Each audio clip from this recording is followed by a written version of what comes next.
नमस्कार आज्ञा जय जगन्नाथ जय श्रीराम। गोटे सुंदर कथाटे कहि भावुँ आपण मानक भल लगे।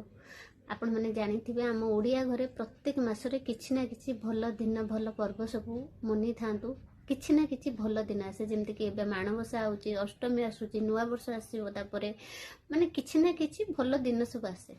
तो आपण से दिन मानक किछि करंतु अबा न करंतु ए दीटे काम निहाती भाबरे करिवे।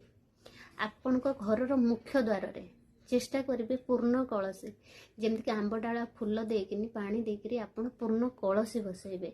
सेकेंड कथा होची आपण को घरर मुख्य द्वार रे आंब डालर जो आंब पत्रर तोरण बनातु। से आंब पत्र रे हलदी सिंदूर चंदन देई आंब पत्रर तोरण बनातु आ सेठी टंगातु। फूलर तोरण दरकार नहीं, जदि अच्छी ठीक अच्छी ना तो आंब डालर तोरण निहाती भाव टांगतु। आ मंदिर रे भी गोटे कलश बसातु। तीन टा काम निहाती भाव कर।